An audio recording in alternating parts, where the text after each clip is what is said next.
Let's get back into what's hopefully the last part here. It's like, again, I want to make one thing clear. This is not an attack video on Commodore 256. This is kind of taking the form of one of my unique attack videos, but I'm not attacking Commodore here. He made a lot of good points. I'm more just rehashing on them because some of them, there's pros and cons too, and I just want to play a little bit of devil's advocate on them. That's it. So let's get back into this video here. Let me see, like,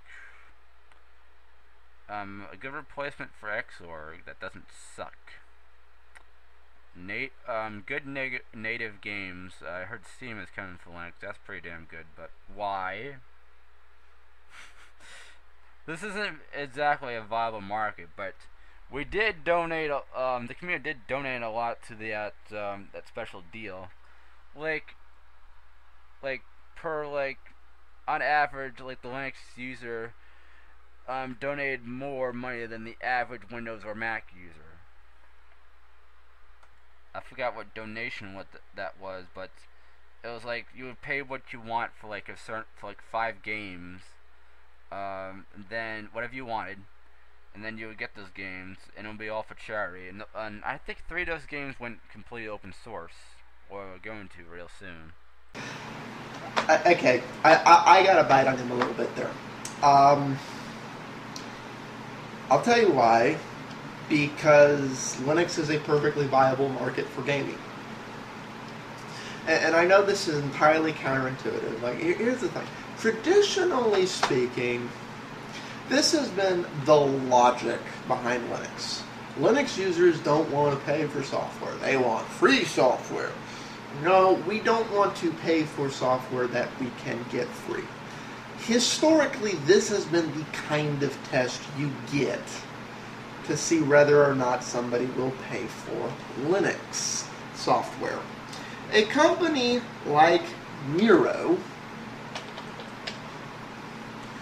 will come in and sell a Linux version of Nero, which is for burning CDs and DVDs and image files.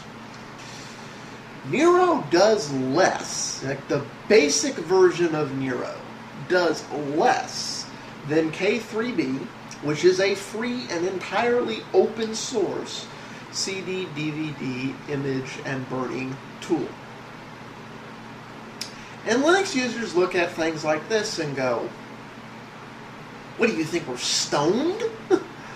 Like, you want us to pay money for something that does less than something we're already getting for free?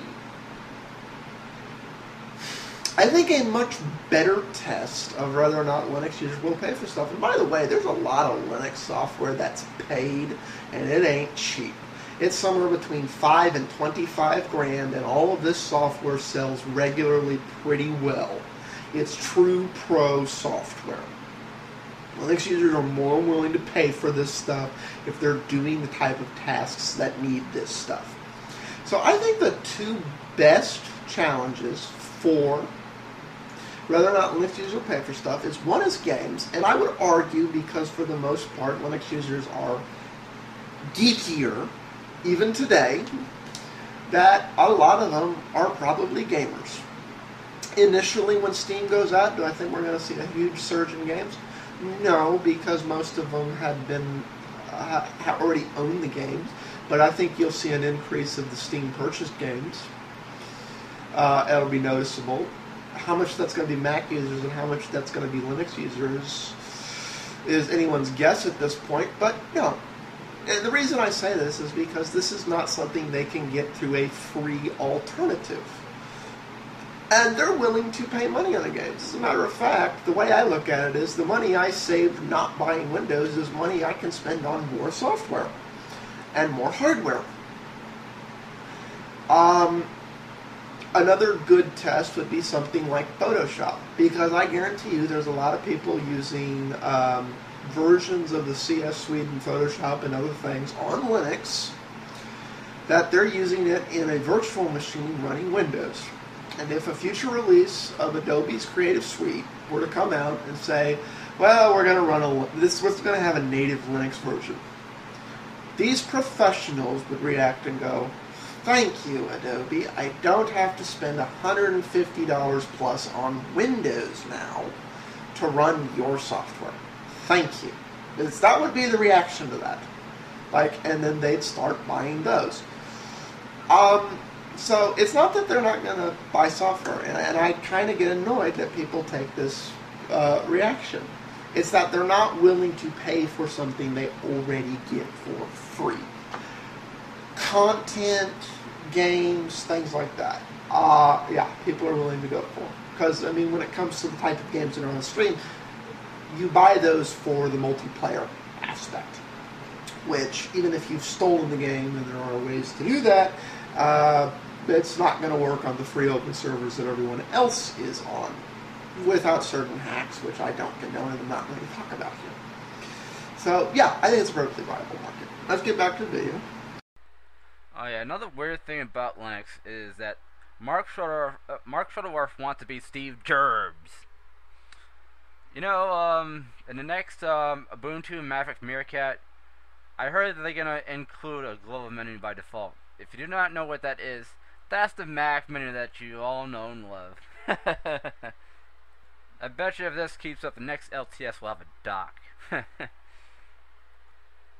Another reason why the average user may not like Linux, it has really nothing to do with Linux, but they'll still hate it anyway. It's just Apple. I'm not talking about Mac fanboys. I'm talking about the people that watch all these like iPhone and iPod Touch and iPad ads and... Hey y'all, I'm not deliberately cutting him short, but I kind of have to fit it into this part. Go watch his video to see the rest of what he said there, please. He's absolutely right.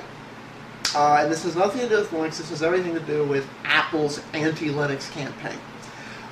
If we're honest for a moment, iPod family devices, iPhones, iPad, iPod, iPad Touch, and so on and so forth, only really work right on a Mac, because they're designed deliberately to require iTunes, and let's face it, iTunes is really only a good application on a Mac. There's a Windows version of iTunes, but it will actually screw up these devices in certain circumstances. I know people who have these devices, and they do syncing on a Windows machine, and their device gets screwed up, and they try to do a restore from the Windows machine, and it just won't work.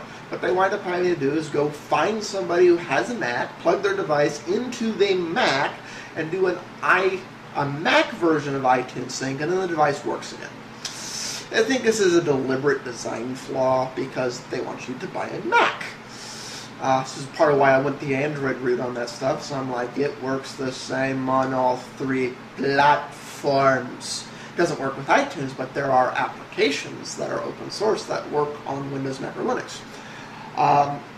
You know, Armoc's a good version for Linux. I stopped buying... I actually like iPods, believe it or not. I stopped buying them because Apple doesn't want me to, because I won't buy a Mac, because I want to use Linux instead of a Mac. And they're like, well, you don't want to buy a Mac, we don't want your money. I'm like, okay, fine, I'll obey by your creed, by your decision. I hope one of these days Apple grows up and realizes that the fact that I don't want to buy a Mac doesn't mean I shouldn't give them any money at all. But, you know, that's their decision, not mine. I can't make them grow up. And like he says, the average user, I find people, when they find out that the more advanced settings of the iPhone platform won't work. Like, iPods work fine. The basic version of iPods like that, aside from the fact you can't update the firmware and software on them, work fine on Linux. That's why I haven't thrown that thing away. It works fine with Armoc. And it's still a good media player, which is why I haven't thrown it away. But where this gets to your problem with things like the iPhone OS devices, like the iPad and iPhone, is you can't update the device and you can't get the apps anywhere but the iTunes store. So this causes problems. I like Android's solution to this better in that it's entirely web-based, and I just say send to device, and without having to connect my device to a computer at all, it just magically goes to the device regardless of what platform I'm on, which means I have the exact same experience with Android on Windows, Mac, and Linux. You know, something I hope Apple gets one day. I'm up on time, but so I can't go into this in overwhelming detail, but he's absolutely right. And, you know, when people come into Linux, they react one of two ways to that. They either go, okay, fine, I just won't buy Apple stuff anymore at all, or they run away from Linux, which is exactly what Apple wants them to do. They want them to run from Linux.